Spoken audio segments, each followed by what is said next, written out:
أعوذ بالله من الشيطان الرجيم. بسم الله الرحمن الرحيم. رب قد آتيتني من الملك وعلمتني من تأويل الأحاديث فاطر السماوات والأرض أنت ولي في الدنيا والآخرة توفني مسلما وألحقني بالصالحين. ذلك من أنباء الغيب نوحيه إليك وما كنت لديهم إذ أجمعوا أمرهم وهم يمكرون. وما أكثر الناس ولو حرصت بمؤمنين وما تسألهم عليه من أجر إن هو إلا ذكر للعالمين.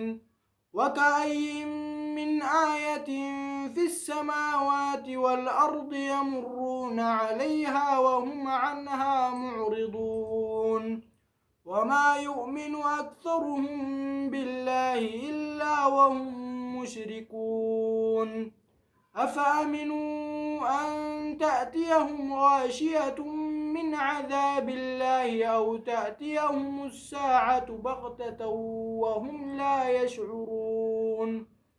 قل هذه سبيلي أدعو إلى الله على بصيرة أنا ومن اتبعني وسبحان الله وما أنا من المشركين. وما أرسلنا من قبلك إلا رجالا نوحي إليهم من أهل القرى أفلم يسيروا في الأرض فينظروا كيف كان عاقبة الذين من قبلهم ولدار الآخرة خير للذين اتقوا أفلا يعقلون. حتى إذا استيأس الرسل وظنوا أنهم قد كذبوا جاءهم نصرنا فننجي من نشاء ولا يرد بأسنا عن القوم المجرمين. لقد كان في قصصهم عبرة لأولي الألباب ما كان حديثا يفتري ولكن تصديق الذي بين يديه وتفصيل كل شيء وهدى ورحمة لقوم يؤمنون.